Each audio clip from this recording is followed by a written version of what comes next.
Am I on? Not? Yeah? No? Let's see.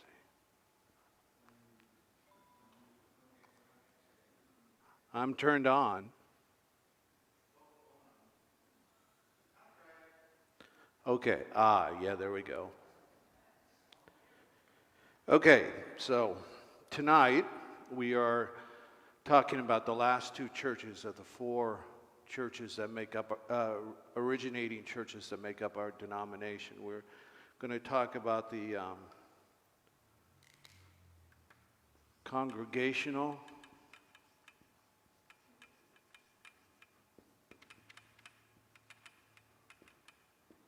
and the Christian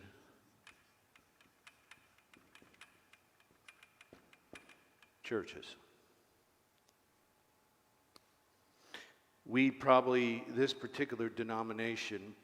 This particular congregation, church, probably has the most direct ties to the congregational. I think that's the progress of the church, is that we started off, this church probably started off as a congregational church, then became a part of the Congregational Christian Church, and then became the part of the UCC. That's the same trajectory that my home church went through.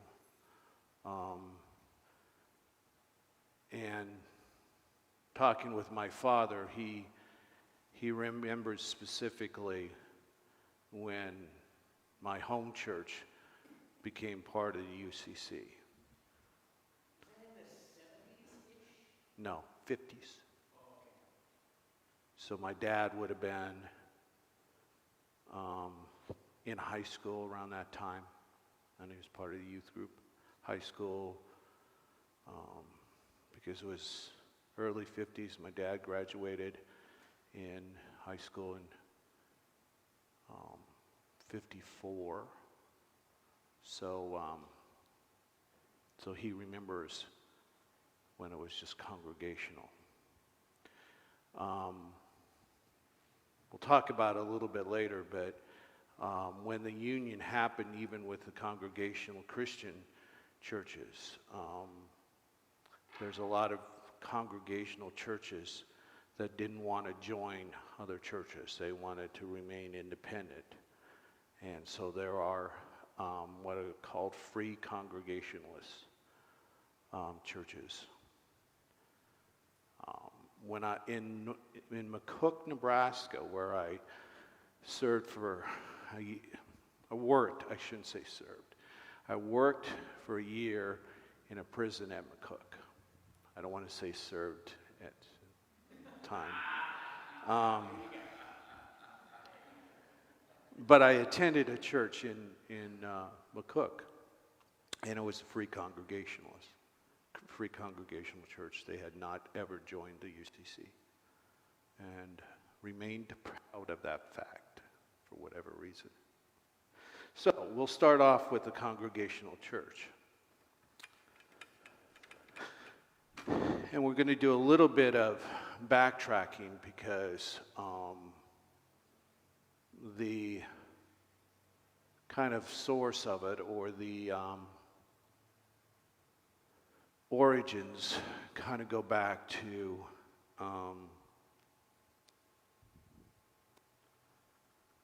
Queen Mary Tudor, also known as Bloody Mary.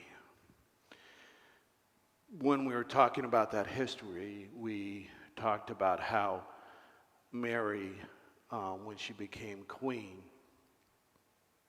was made the United Kingdom, or England, Catholic. It became the religion you were supposed to be. And all the Protestants were put under an ultimatum.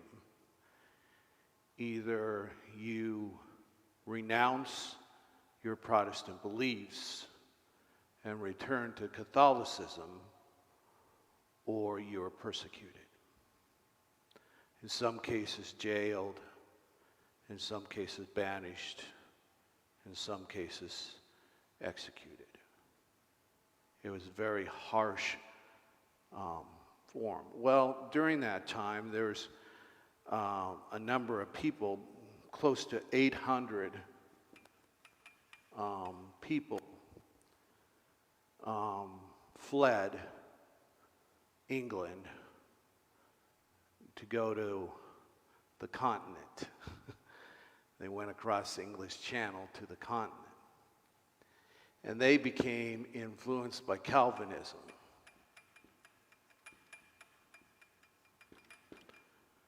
They were already influenced somewhat by Calvinism by being Protestant. But when they went to, when they fled England, they got more into it, I should say, and became more radicalized in Calvinistic principles. So later, when Mary was succeeded by Elizabeth I, Elizabeth had a more tolerant point of view. And so she allowed all the exiles and all the radical, all the people had fled England, all the Protestants to flee England, to come back. She wasn't really excited about doing that. She wanted to just kind of maintain order, and she was somewhat afraid that all these people coming back were going to disrupt the order. Elizabeth really didn't care that much about religious factors. She aligned herself probably more with Protestant, but that was probably more in reaction to this than anything else. She was not specifically interested in it. She just wanted, probably for political reasons, to gain the support of this particular body of people.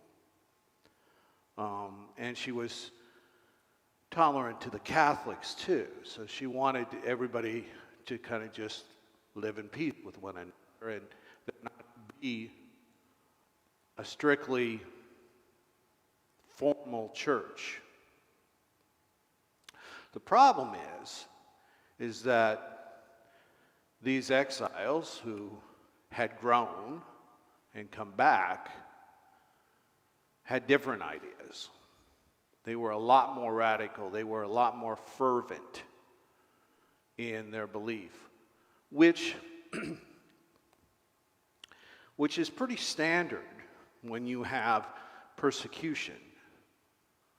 I had a history professor in college, and he says the Christian church is never killed by has never been hurt or killed by persecution. And in many cases, it thrives. It can handle persecution. The only thing the Christian church can't survive is ridicule. Ridicule, being laughed at. You can threaten to imprison them, you can threaten to kill them, and it'll strengthen their faith. You laugh at them, dismiss them, they lose interest.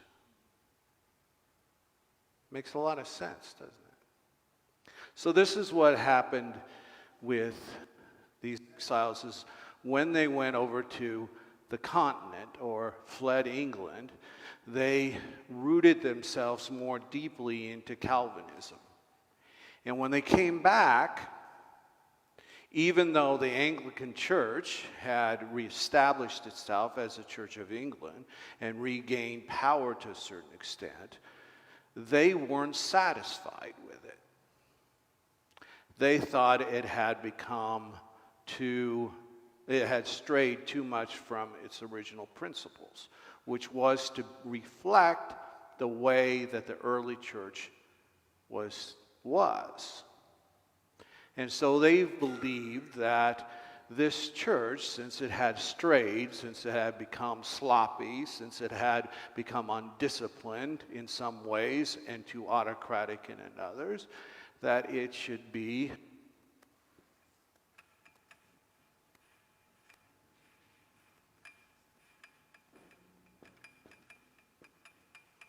purified, that it should be cleansed. Specifically, they had problems with the structure. They thought with its bishops, with its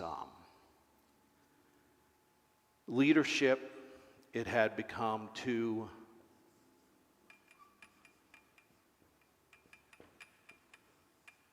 papist, too much like the Roman Catholic Church. Even though it was Protestant, it had become too Catholic. So they wanted to change. They wanted to exert a change. A change did happen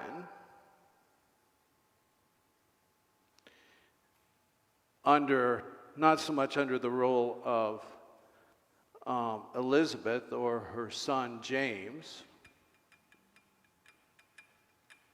the first, who thought he could satisfy this group of radical Protestants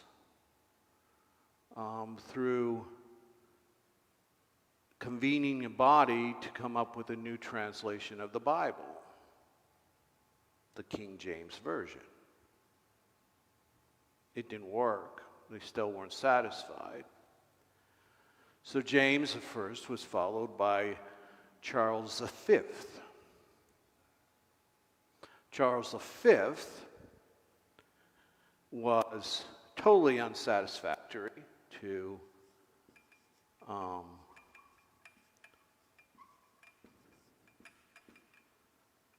the people who wanted dramatic change. So there was civil war. They no longer wanted to be ruled by a king. And so after a series of battles, the monarchy was overthrown. And King Charles V was beheaded. A new government was established under the leadership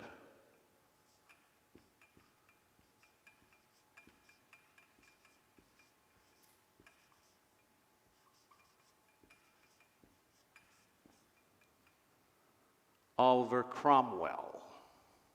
Yes.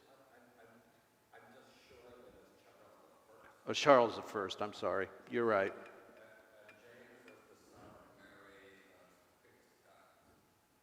Right. Thank you for the correction. I don't always get these things right. I'm trying to keep them all in order.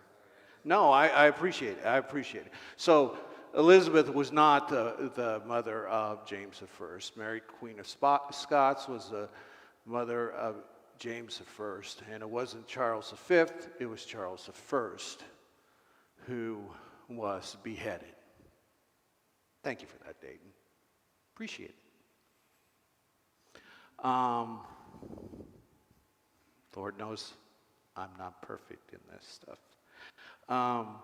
But Oliver Cromwell was an interesting character. He was actually came to power as a military general.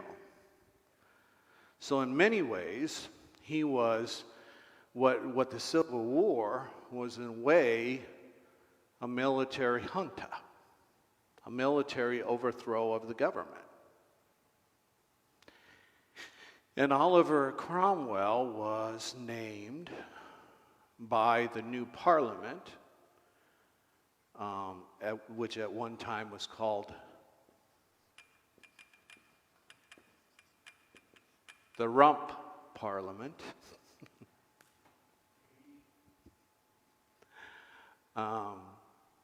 He was established as Lord and Protector of the realm. He wasn't a king, but in many ways he became like a monarch. And what he did was he established order in what he believed to be to establish or to protect the moral principles of the realm. So he separated England into military districts, each with its own military governorship, and also with its own established religious order. Well, this appeased some of the radicals, Protestants, because they wanted that kind of power, I guess. But what it also bred was a persecution of those who weren't in the right frame of mind, who weren't the right kind of radical Protestants.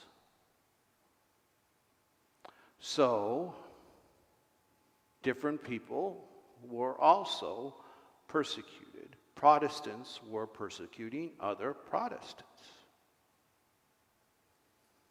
So again, we had exiles going on.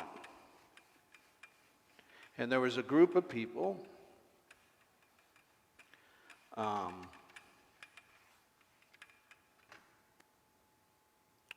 led by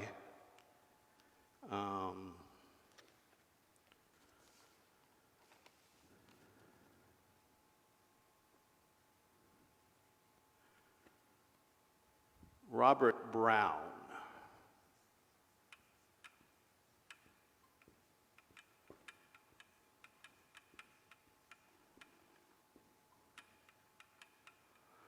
And Robert Brown was an Anglican priest,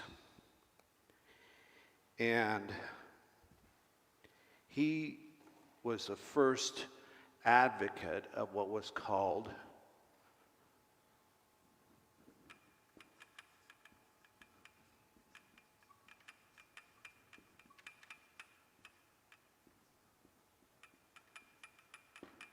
Congregationalism, or the congregational way. And the belief of this particular group of churches, specifically the church he formed in 1581,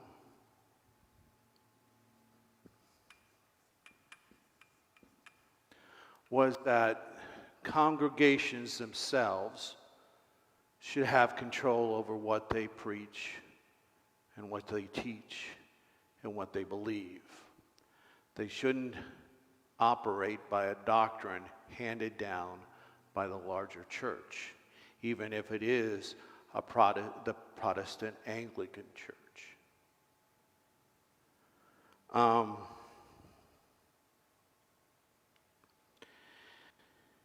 He was imprisoned 32 times and eventually fled to the Netherlands. There was another group, another leader, two leaders, John Smith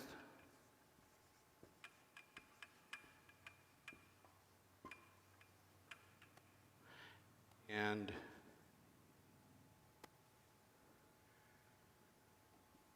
John Robinson.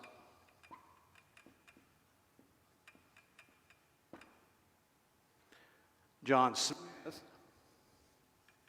later founded Baptist Church in England. But they joined. They wanted to meet, the two of them wanted to form a congregation. And they were joined by a person who supported their separatist ways or their problems by the name of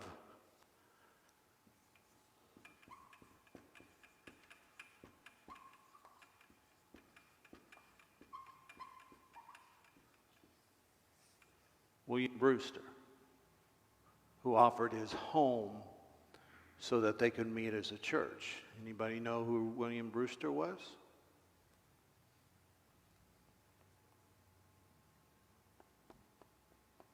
He was the leader of the congregation at the Plymouth Rock.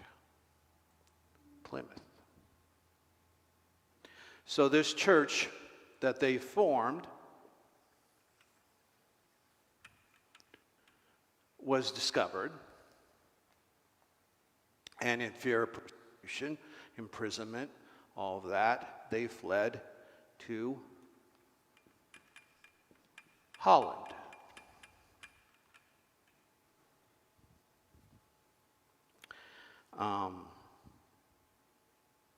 And then later, after some time in Holland, they began to fear that their children might be losing some of their still having problems.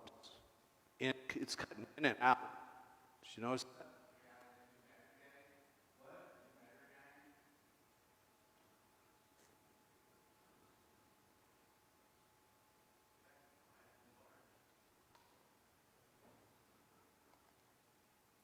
It shows green, so.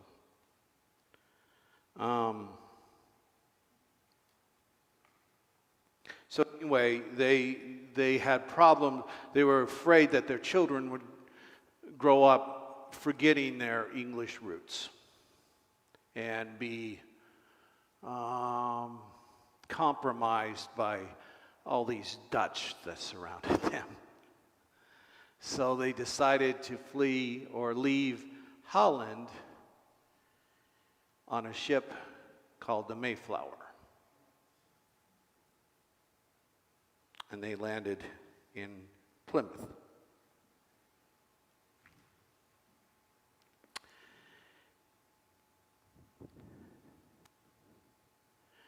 And in 1620, when they arrived, they wanted to make sure they had a system of government that protected what they did. I'm going to use this mic.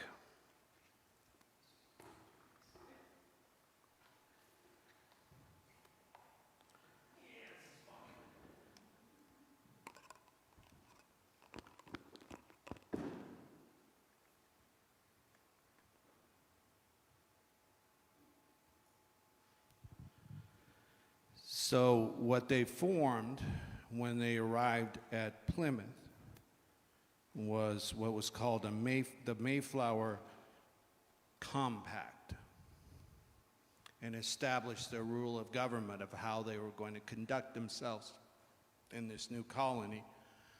And the Mayflower Contract actually became a model for the form of government, one of the models that was used in the form of government that came later, which is known as democracy. So, that's one branch. This particular group came to us in history known as the Pilgrims, right? But there was another group that differed from the Pilgrims in that the Pilgrims, this group, even though they separated from the church, even though they They believed that the only solution was to separate completely from the church. But there's another group that felt, no, we don't need to separate from the church. We just need to purify the church. We just need to keep our membership in the Anglican Church and just make it a pure form. We're not going to separate, but we're going to operate in a pure form of Anglicanism. And they call themselves, or they became known as, Puritans. And there's basically two groups that came out of this particular movement.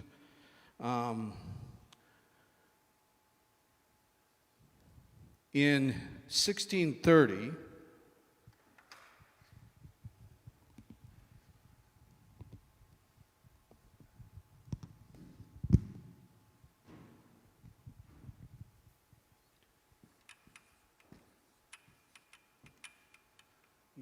a group landed in Massachusetts.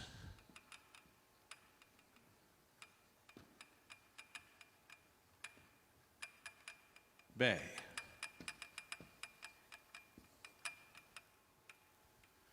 And they formed a colony there, established a church. And about at the same time, another group landed in, or established a colony in Salem. And it wasn't long after, with that they decided, they knew of each other. And they decided that they, since they essentially believed similar things, left England for similar reasons, that they ought to join together. So a letter was written from the Salem church to the church in Massachusetts Bay, and they decided to covenant with each other, to agree with one another, and to recognize each other's colonies in church.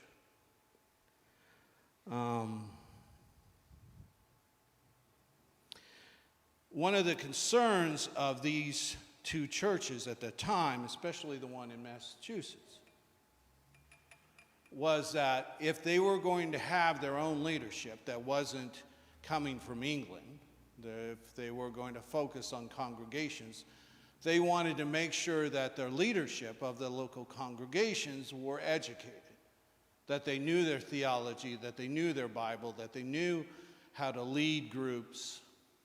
And so they came up with 400 pounds to establish a college. And they established it in Newtown,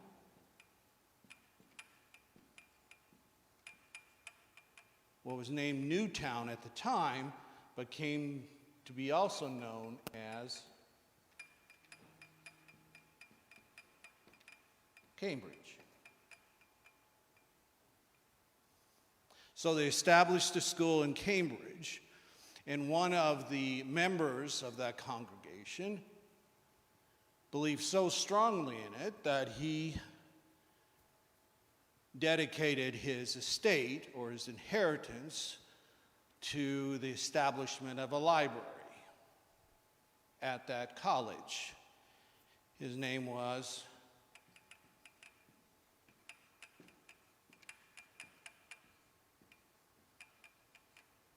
John Harvard. So I think you know which college was established.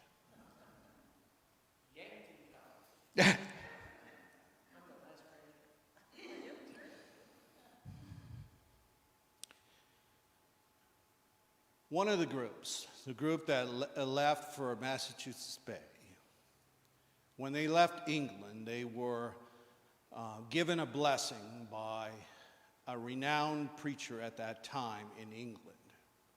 His name was John Cotton.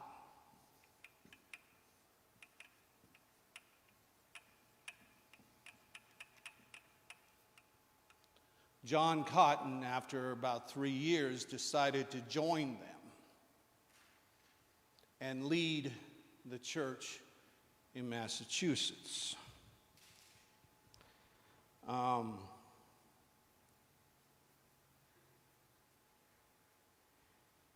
John Cotton had a lot of juice behind him.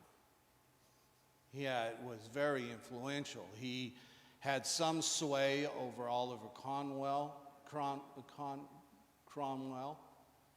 in that he helped shape a little bit of what Cromwell was doing. He also convinced the Westminster Assembly of the Presbyterian Westminster Assembly to dissent from the Presbyterian Church and join the Congregational way. And when he and to sign in 1643 what was called the Congregational Manifesto.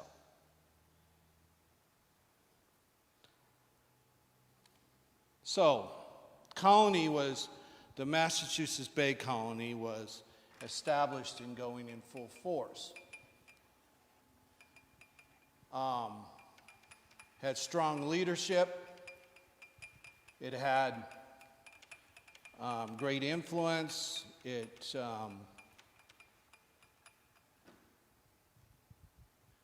church was the center of the town. Except for it wasn't a church as such. They didn't believe in the formal trappings and rituals of churches. So the way they operated was in an individual meeting house where people would come and meet. And if you go to Boston, and this is one of the things I saw, the church that I did my field ed work in Boston was Old South Church, which is a historic church in Boston, one of the earlier churches. The Old South Church where I attended was in Copley Square, downtown or Boston. But that's not the original Old South Church. Original Old South Church was the Old South Meeting House. And if you go once a year, the Old South congregation would get permission, because the Old South Meeting House was a historical landmark, declared a historical landmark, I think it was part of the Freedom Trail where you see. So once a year we would get permission from the city to worship at the Old South Meeting House. What was interesting about that was that you didn't have pews like this. You had cubicles with a door. And each family would sit in those little boxes. And if you weren't a member of that family, you were locked out. They had locks on those little boxes. Which tells you something about the understanding of the church at that time. They believed that in order to be a citizen of the community, a voting citizen of the community, you had to be a member of the church. And in order to be a member of the church, you had to be baptized and have a confession of faith. Well, there was a couple of dissenters, people who believed that that was too restrictive, that we ought to have more freedom than that. One was a guy by the name of Roger Williams.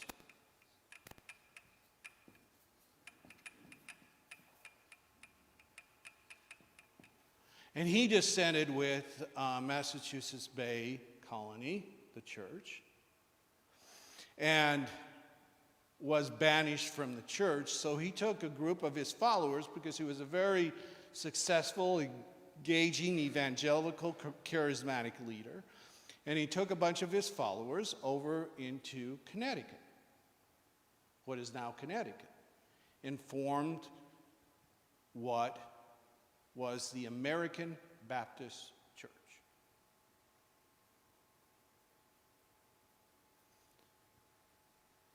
Much different than what we know as the Southern Baptist Church.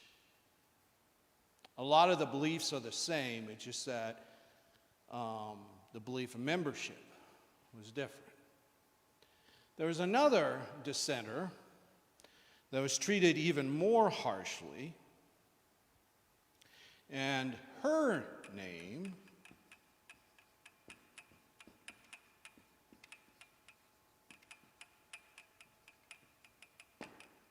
was Anne Hutchinson.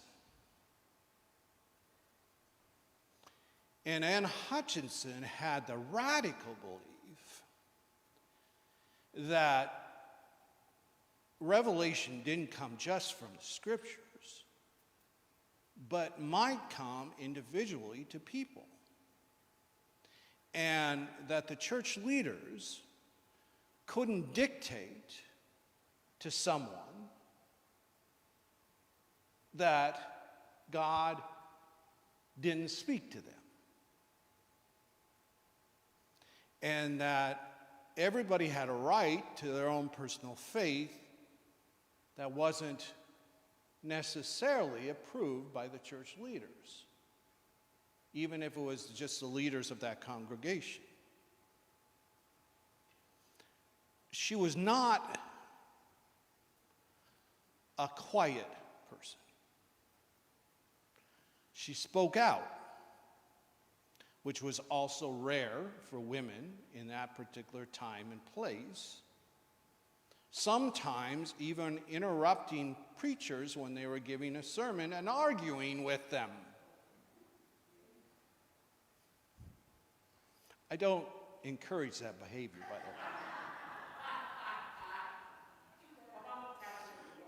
the way. So she also was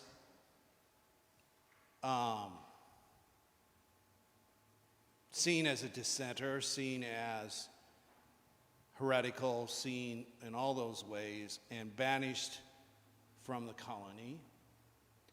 And she joined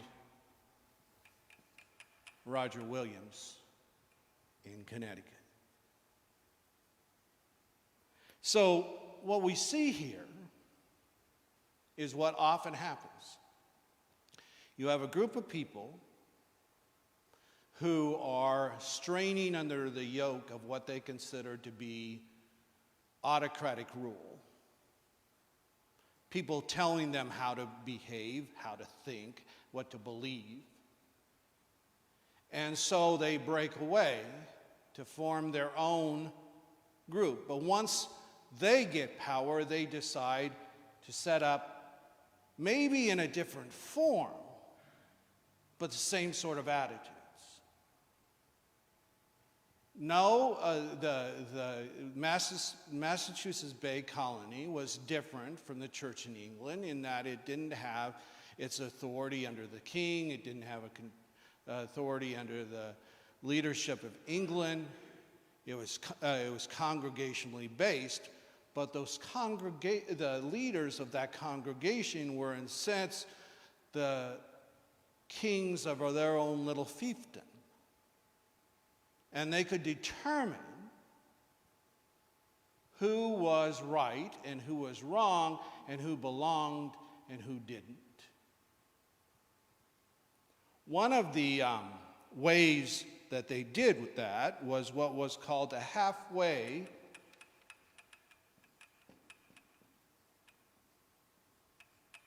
covenant.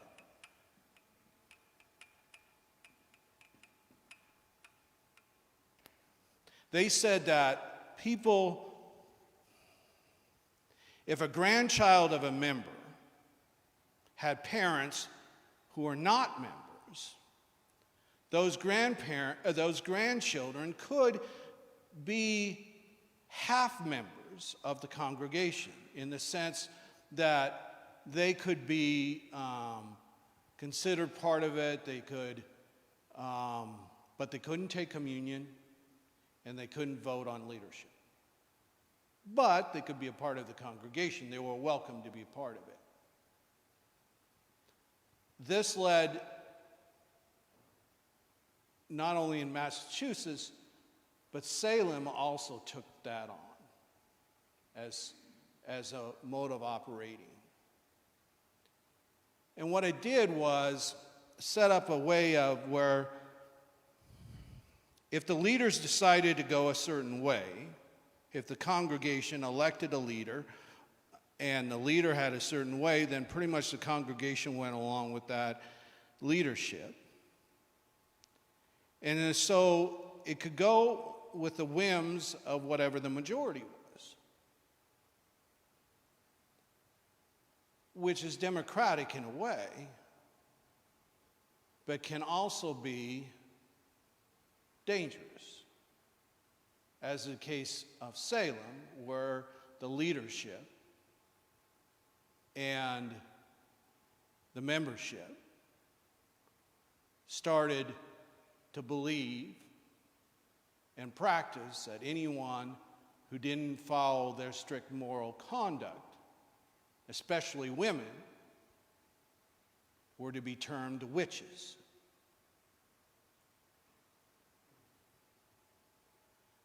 And if they were witches, they were to be burned. Now, to be fair, they would often test if if a woman was a witch or not. They would throw weights on her and throw her in the water, in a pool of water. And if she was a witch, she'd have the power to float up to the top, and so then they burn her. But if she couldn't float up to the top, well, then she was innocent. But unfortunately, she was also dead.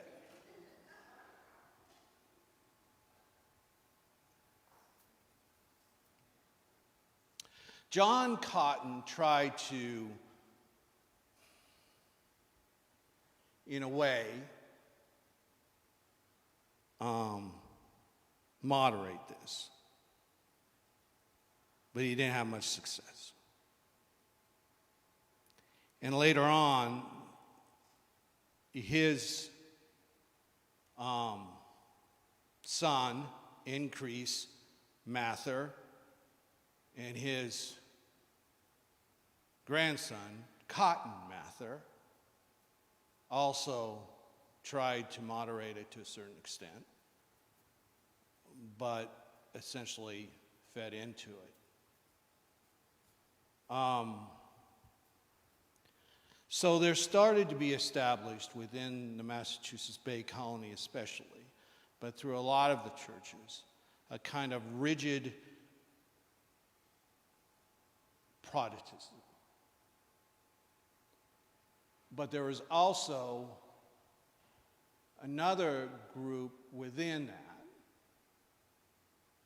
depending on the ministers and where they were, of people who were more rationalistic. One of them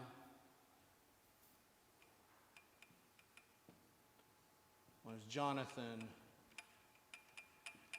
Edwards.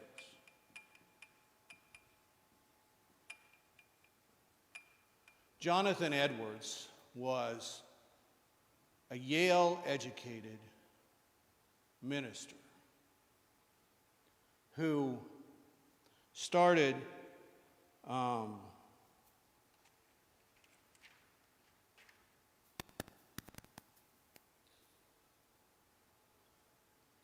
he pretty much operated in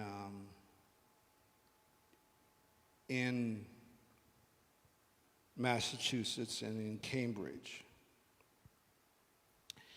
And he was an interesting minister because on one hand, He wanted to bring philosophy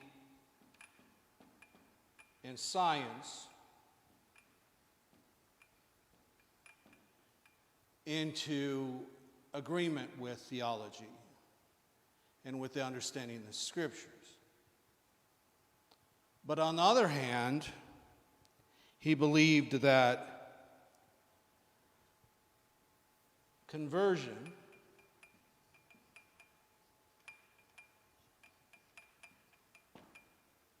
was the only legitimate avenue into true faith as a Christian. Even if you were a grown-up Christian, at some point you needed to have a conversion event. You needed to have an event in your life that made you sure, made you commit to your faith.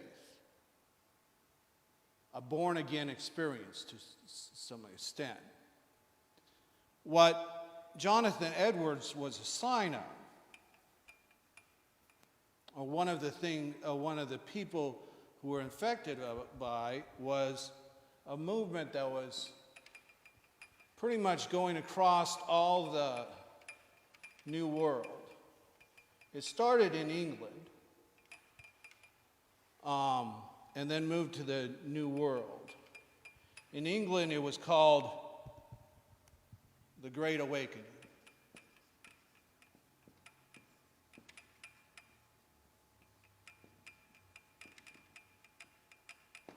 And the Great Awakening in England and in Europe was the influence of pietism, or the need for a deeper spiritual connection to one's faith.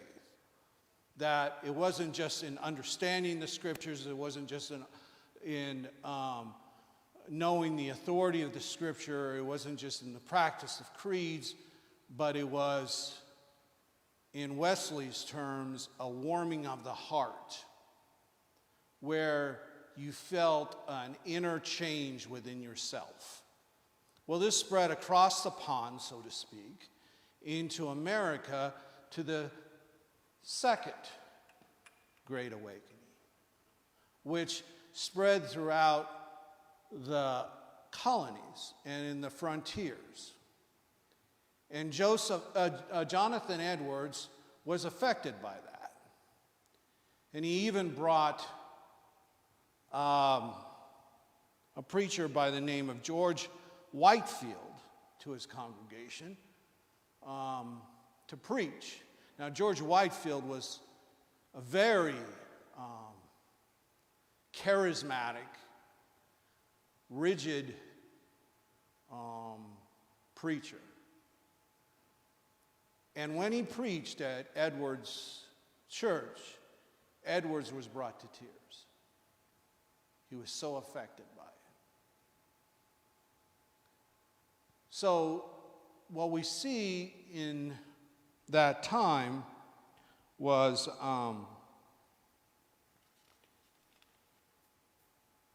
a changing of the congregations, where they became more evangelical and fervent in their beliefs and in their practices. Second Great Awakening did affect the congregational churches, but it also created what is maybe perhaps the most American of the four churches that we're going to look at in the formation of Christian churches. And the Christian churches were a combination or a collection of rather disparate, wide diversity of churches that were affected by the same sense of spirit or the same moving forces in the Great Awakening. And they were in, the ones that are connected with our church were in Virginia,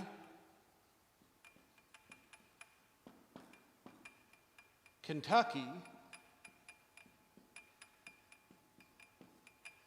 and Vermont. Didn't I say there's a wide disparity going on here? In Virginia, there was a former soldier by the name of James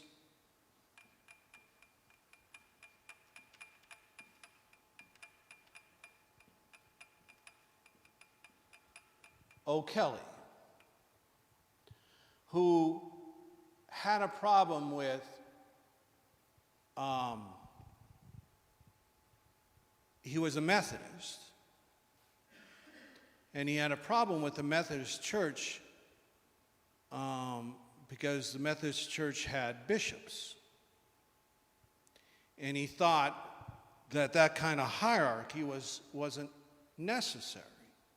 And he, like the other leaders of the Christian church, wanted to do what some of the leaders of the early leaders of the Congregational way wanted to return to what they saw as more similar to the early Christians. And these churches adopted the name where they said they didn't have a name for their churches because they didn't believe in denominations as such. So they said, just call us Christians. We're just Christians. And the only requirement to become a Christian is to be a Christian, is to have Christian character. You don't have to be a member of a church. You don't have to have a confession of faith that is accepted. You call yourself a Christian, you gather with other people who call yourself Christians, you're a Christian. We're just Christians. Well, another leader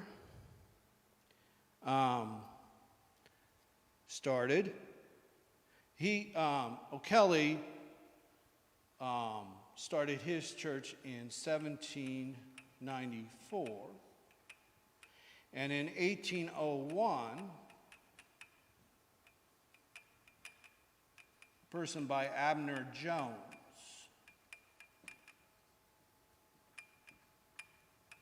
also started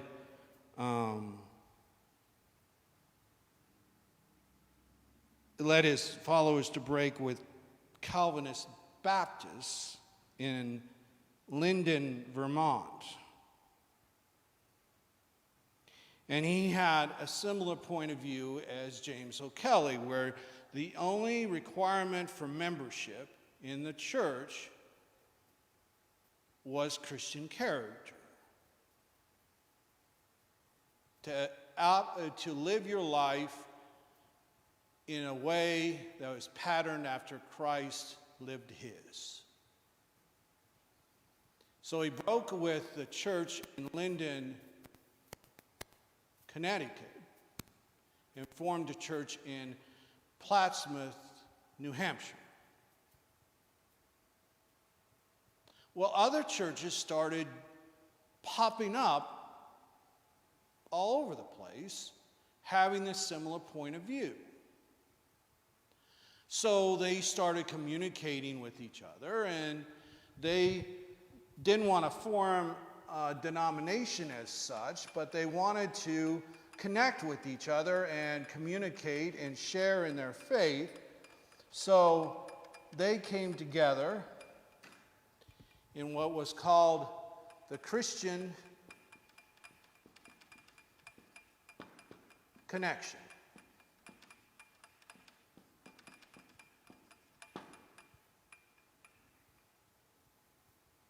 And they operated that way, but like everything else, they slowly became more organized,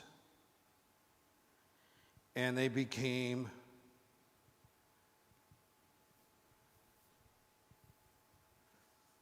united, general,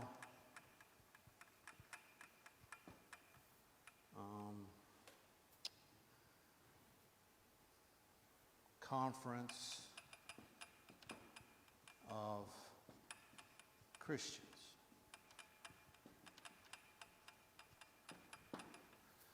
And they didn't want to establish a platform necessarily, or creed, or statement of faith, but they did want to provide some identifying principles that they believed in. So they came up with 6. Christ is the only head of the church. Principle number 1. The Bible is sufficient rule of faith and practice. So the only rule you need for faith and practice of that faith is the Bible. Christian character is the only measurement for membership. All people, all members have the right of private judgment, private interpretation of Scripture, and liberty of conscience.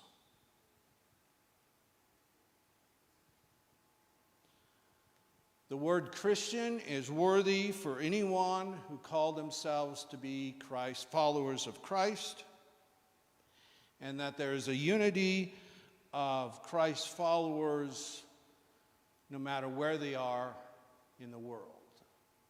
Those are the 6 principles that the Christian Connection, now Christian churches, operated under. Now there was a third group, along with the one in Virginia and the one in Vermont, that initially broke away. This one was in Kentucky by the leader by the name of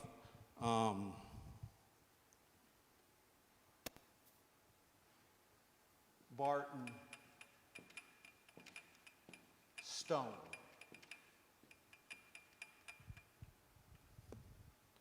And he later joined with an Alex Campbell and formed what became known as the Christian Church Disciples of Christ. Now, if you travel around southern United States, it doesn't go that far north, but you can come into the Midwest, you'll find a lot of disciples of Christian Church and Disciples of Christ.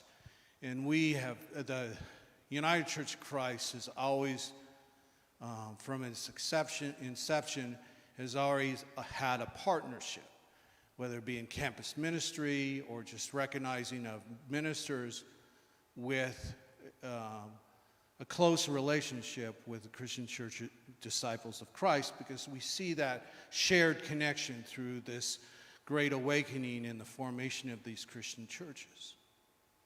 In fact, Phillips Seminary, where I'm working on my doctorate of ministry, is actually a Disciples of Christ seminary. Well, Christian churches went through a little bit of a difficulty in that it had some churches located in the Northeast and some located in the South. And so there was a division between the Southern churches and the Northern churches over the issue of slavery. Now O'Kelly, who was a former soldier in the Revolutionary War, he was unique in Virginia in that from the very beginning, from the very start of his ministry, he opposed slavery and was very vocal about it. And a lot of churches in the South, a lot of these Christian churches in the South also took on the same cause. And so a lot of membership of these Christian churches, especially in the South, were former slaves, were blacks coming into the congregation. But it wasn't across the board, and there were still differences. However, in the north, there was a person by the name of Isaac Scott, and he was in Ohio, and he was ordained in 1852 and sent as the first missionary to another world by the Christian churches. He was sent to Liberia. The Christian churches also, in 1839, Rebecca L. Cheney, who was the wife of a minister, was recognized by that particular church as a recognized associate to that minister or partner with that minister, something a woman had never achieved before. And then in 1867, a woman, Melissa, and I must have missed her last name, at the Ebenezer Church in Clark County, Ohio, was ordained as a minister. United Church of Christ is recognized as the first denomination to ordain a woman, Antoinette Brown. But to be honest, the Christian Connection had ordained a woman nearly a century before that.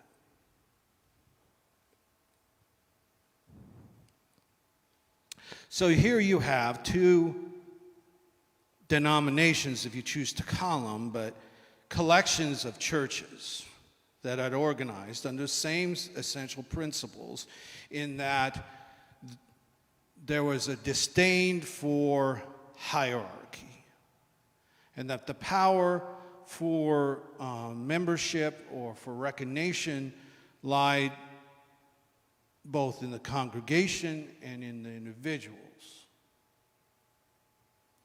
And they wanted to return to that original practice, what they considered to be the practice of the early church, where everybody had a role and everybody had a place, and you didn't have all these ecclesia, these bishops and popes and deacons and everything else. You just had membership, and you had leaders that would get elected into the position and lead for a time and then step down. They started communicating with each other. Christian churches were more reluctant than the congregational churches at the time to have this conversation, because the congregational churches they saw as too organized. Plus, they were coming from this whole just struggles with the north-south division within our church, and they just coming out of the energy of that. But they continued the communication. And in 1926, a discussion to pursue a union came about. They made a decision to discuss what it would be like to join together. And then in June 27th, 1931, in Seattle, Washington, the Christian church, with its 100,000 members, including the 30,000 members in 65 churches of the African American Christians, joined together with the nearly 1 million membership of the congregational churches to become the congregational Christian churches. And they operated that way for a couple decades until they started communicating with another two churches that had joined together, the evangelical and reformed churches. And we'll talk about that next week, along with what it means to be UCC. Any questions? Comments, complaints, confusions? Things that make you go, huh?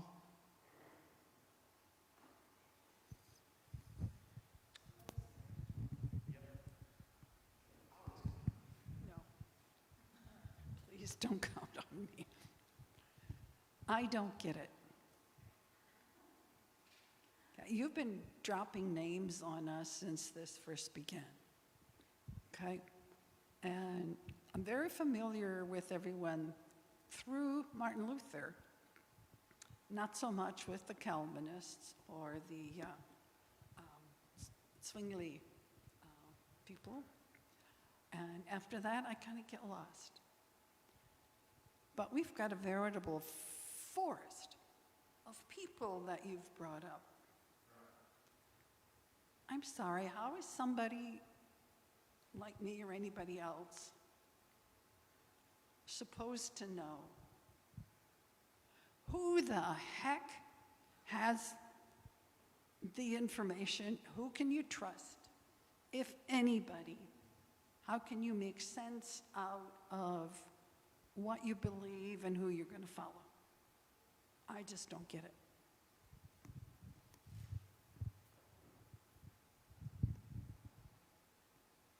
So your basic question is, what does all this mean? In a way. Convince you. Well, there's no easy answer to that, Annette, quite frankly. I would say that each of our journeys is similar to all the people, all the different people that I've mentioned. Is we get influenced by someone and we agree with them to the point that we disagree. And then we start thinking for ourselves. What I would say, looking at this history, what we can learn is that throughout the history of our denomination, there are people who have questioned authority. They don't just take as gospel what their particular leaders at the time say. And they cherish the right to think for themselves and to believe for themselves.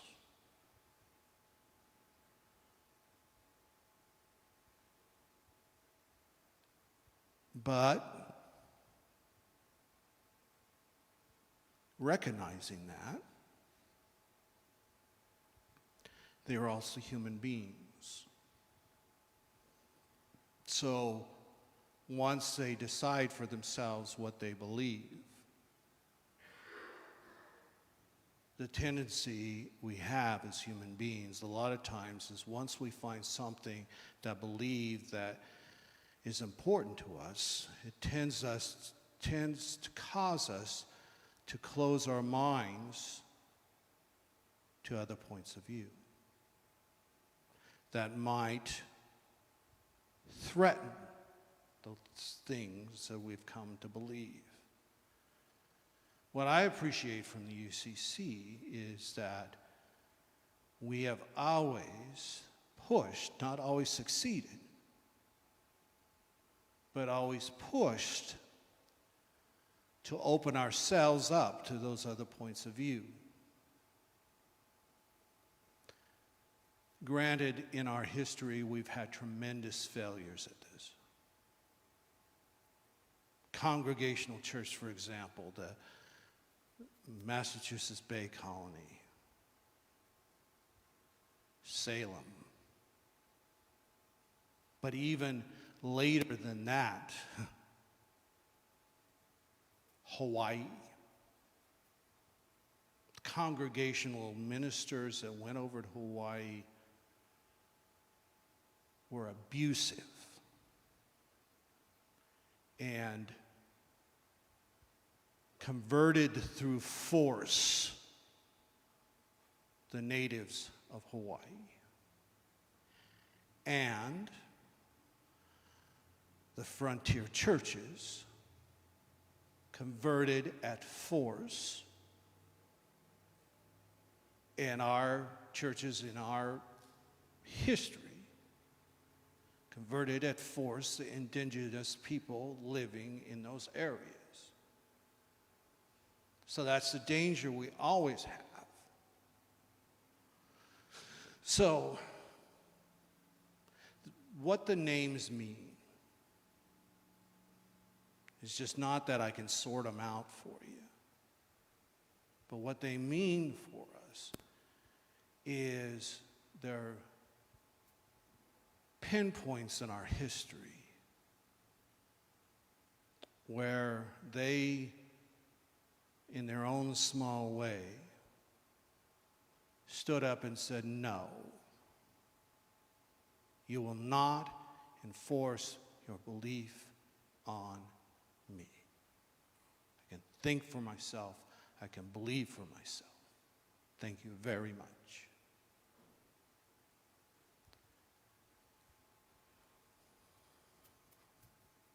And part of thinking and believing for ourselves includes knowing those who thought and believed before us, those who think and believe around us, using what Wesley called the Wesleyan quadrilateral, which was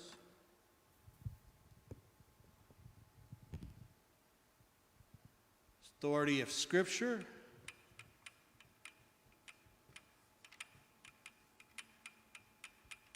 informed by tradition,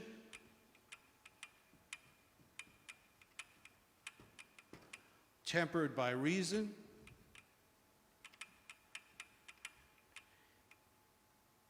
and lived out through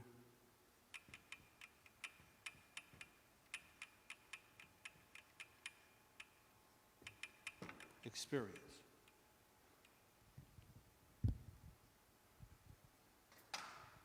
We're used to use our brain, our heart, our experiences, and communicate with others who do the same, knowing that we are all frail human beings and fall short of the glory of God. Does that help?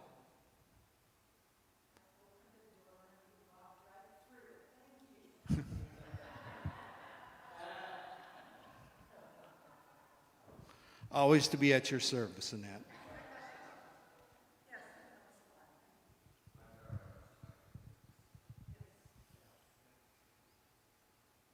There is, and this is completely off the subject, but there was a sociology thinker, well known, by the name of Max, help me Dayton, Weber.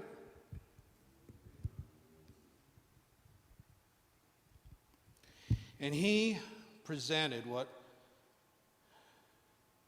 a very interesting way of charting the growth of any organization, including churches, especially churches. How he worked it into the experience of churches is that he says a church usually starts with a cultus.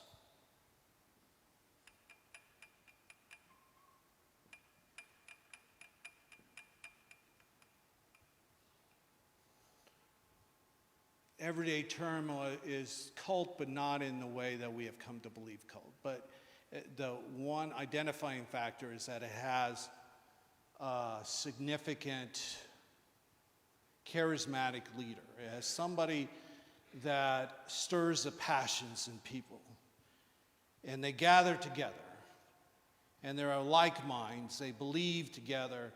And they have a passion for the world.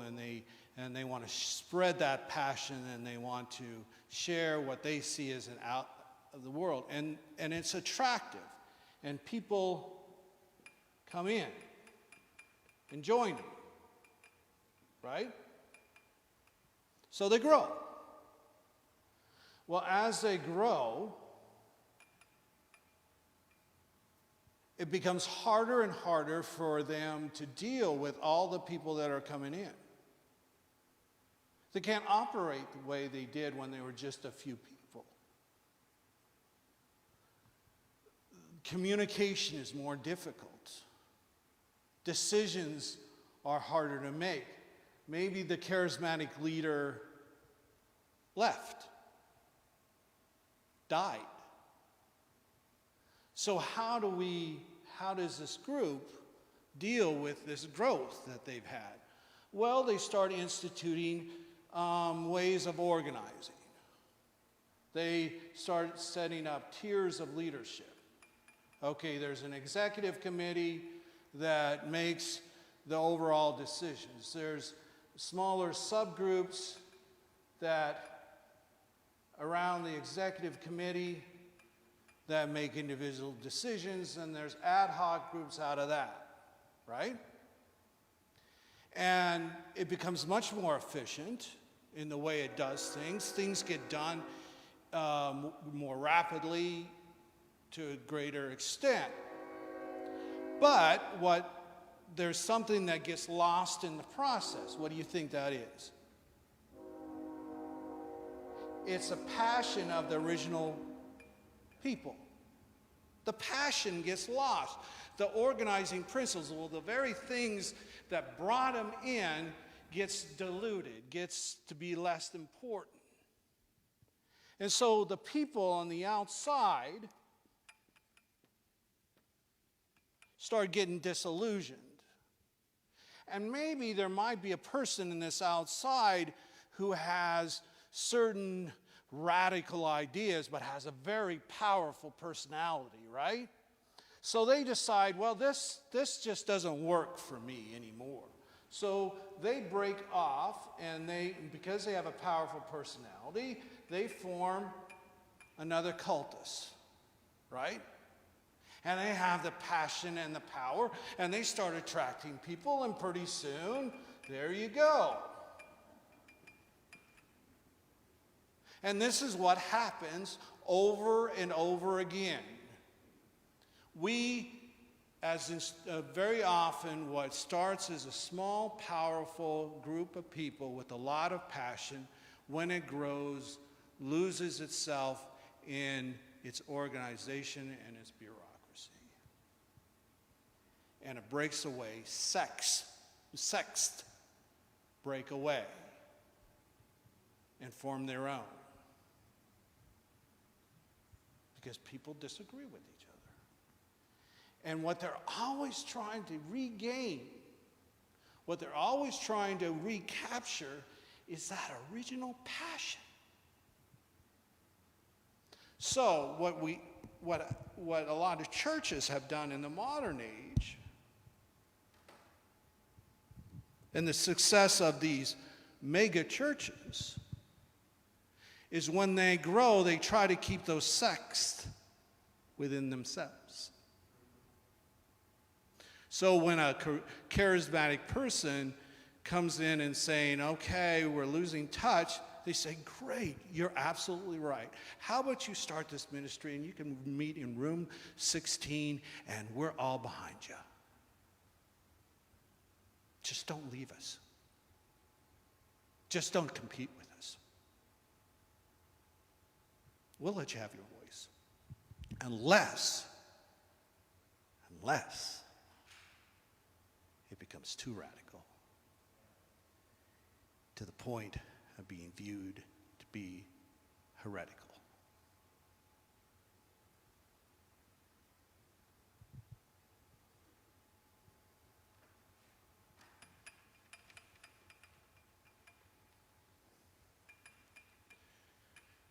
What every church has a problem with, large or small, is how do we bring individual people of faith to feel like they belong in a larger church with people who don't necessarily believe everything that they do,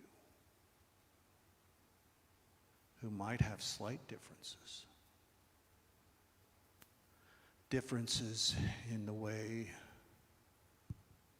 the sanctuary is supposed to look, the color of the carpet, whether or not there should be stones in our worship space, whether there should be banners on the wall, what kind of music should be played and sung.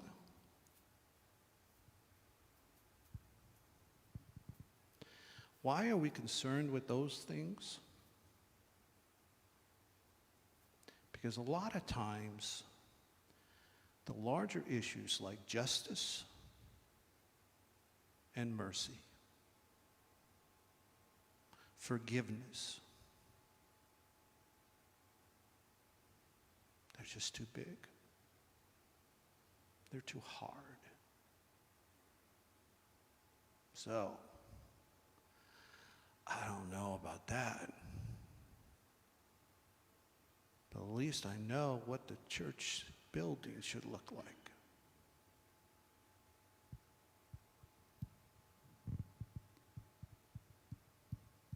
We take the easy answers. We take the easy battles. And we get more passionate about that than we do about the larger issues of whether or not we're doing what Christ intends us to do in this community. Not that those things aren't important, they are.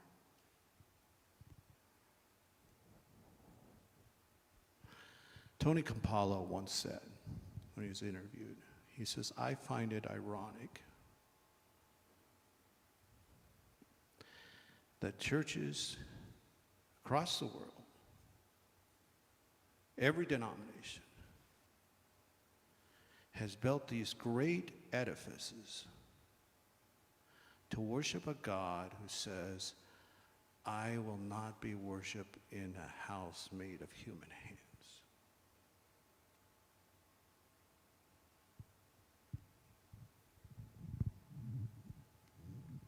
I don't know what you're supposed to do with that. I just thought it was interesting.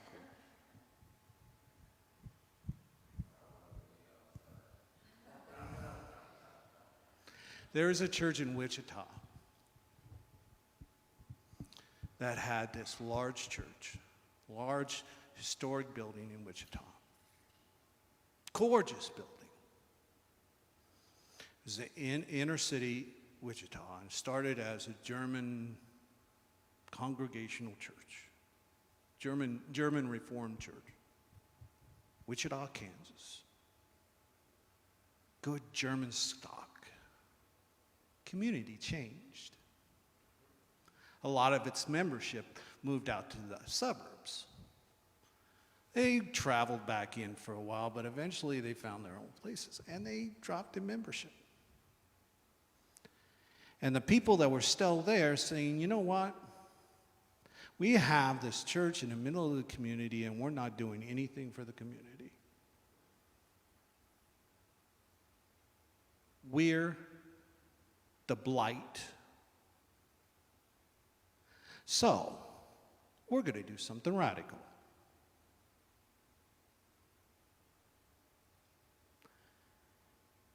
They razed the building, tore it down, sold the land, used the money that they got from the land to start a garden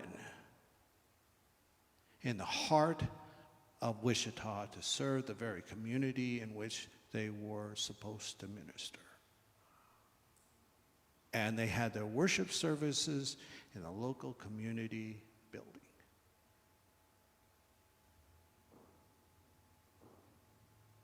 Now, I'm not saying that's what we should do. But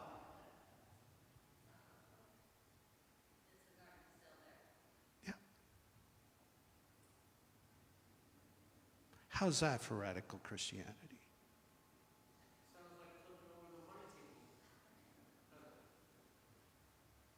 We've got to start thinking out of the box, people.